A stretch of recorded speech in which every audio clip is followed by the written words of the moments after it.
మోసపు మాటలతోటి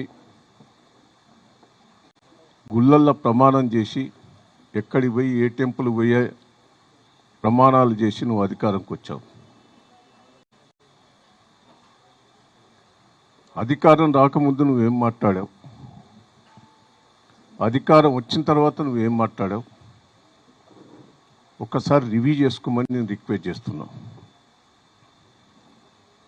ఈ ముఖ్యమంత్రి హోదాల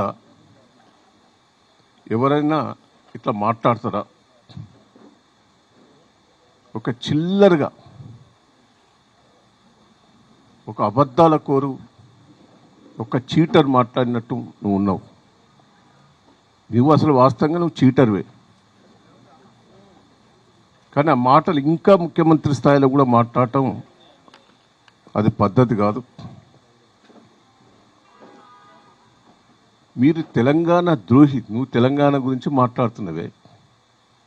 తెలంగాణ కోసం ఏం పోరాటం చేసినావు చెప్పు. నువ్వు నేను ఒకటే అడగదలుచుకున్నా. ఆ రోజు తెలుగుదేశంలో ఎమ్మెల్యేలు అందరూ మీరు రిజైన్ చేసినావు.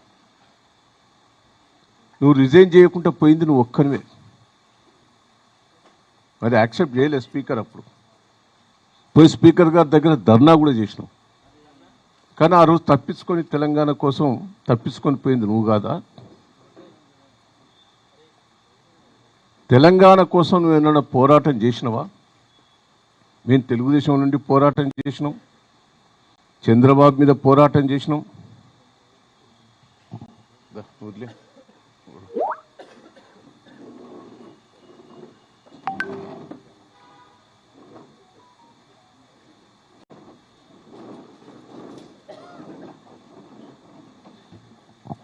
నువ్వు ఏ పోరాటాలలో తెలంగాణ సాధించా? ఢిల్లీలో పోయి మేము ధర్నా చేస్తే కూడా నువ్వు రాలే. అంటే ఎన్లో నువ్వు పాల్గొనవు. నువ్వు ఈరోజు తెలంగాణ కోసం నువ్వు నీతులు చెప్తాను. కాళోజీ నారాయణ గారు నీకు ఎప్పుడన్నా పరిచయం? తెలంగాణ కోసం పోరాటం చేసిన వ్యక్తిని ఎప్పుడన్నా కలిసినావు? అప్పుడు బతుకున్నప్పుడు ఎప్పుడన్నా వరంగల్కి వచ్చి కాళోజీ గారిని నువ్వు గుర్తు చేసుకున్నావా? ఈరోజు కాళోజీ గురించి నువ్వు మాట్లాడుతున్నావు. కాళోజీ గురించి కేసీఆర్ గారు ఎన్నిసార్లు కలిసిండు? కాళోజీ గారితో ఎన్నిసార్లు మాట్లాడాడు? నేను ఒక్కటే, దయచేసి ఇంకా పిచ్చి పిచ్చి మాటలు మాట్లాడదు. ఆ రోజు బాబ్రీ మీద తెలంగాణకు అన్యాయం జరుగుతుంటే మేమందరం అరెస్ట్ అయినావు, తన్నులు తిన్నావు. నువ్వు తప్పించుకొని వచ్చినావు. ఎన్ని పార్టీలు మారినవే నువ్వు? కానీ నన్నంటాడు రాక్షసులని. నేను రాక్షసుని, ప్రజల కోసం రాక్షసుని. ప్రజల అవసరాల కోసం ఎంతైనా నేను తెగిస్తా. ప్రజలకు అన్యాయం జరిగితే నేను వదిలిపెట్టాను. 7 సార్లు గెలిచిన నేను. నువ్వు గెలిచిన కాడ మళ్ళీ గెలవు. నేను వర్ధనపేట్ల 3 సార్లు గెలిచిన, పాలకుర్తి 3 సార్లు గెలిచిన, వరంగల్ ఎంపీ గెలిచిన, నా జిల్లాలో గెలిచిన. నువ్వు నీ జిల్లా నుంచి తన్నీళ్ళ కొడితే రంగారెడ్డి జిల్లాలో దొంగ మాటలు చెప్పి గెలిచినవాడు. నువ్వు గెలిచిన కాడ మళ్ళీ గెలవవు. నేను నా మీద నువ్వు మాట్లాడుతున్నావా? తెలంగాణలో వరుస గెలిచిన 7 సార్లు కేసీఆర్ తర్వాత మళ్ళీ నేనే.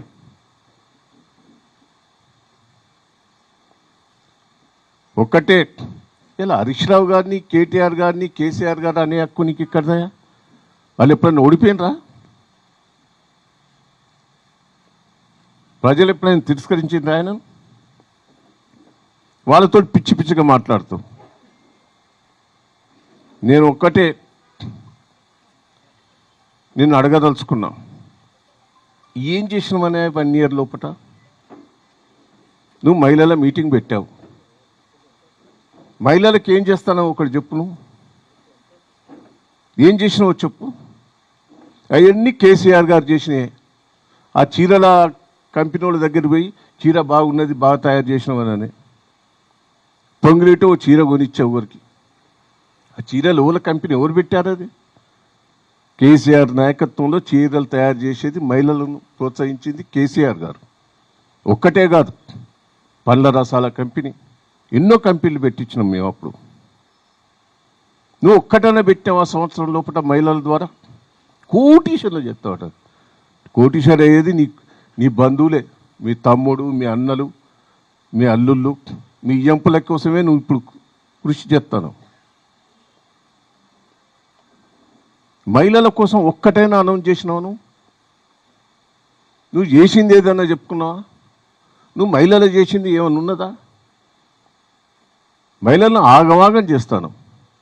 పాపం బతుకమ్మ పండుగకు 100 కోట్లు ఖర్చు పెట్టి బతుకమ్మ చీరలు ఇచ్చేది కేసీఆర్ గారు మహిళల కోసం.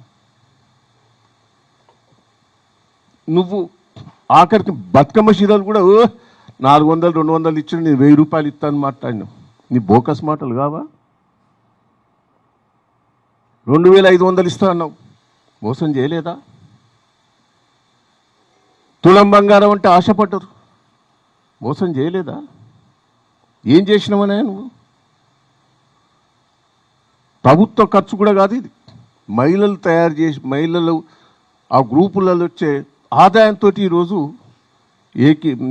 ఏపీఓలను ఎంబడబడి, ఎంపీడోలు ఎంబడబడి వాళ్ళని తీసుకొచ్చిన వీళ్ళు కుప్ప చేస్తున్నావు. ఇంకా సిగ్గు లేకుండా నేను కోరేది, రాహుల్ గాంధీ డిక్లరేషన్ చేసిన దాంట్లో వరంగల్ నువ్వు ఏం ఇంప్లిమెంట్ చేసినావో చెప్పు.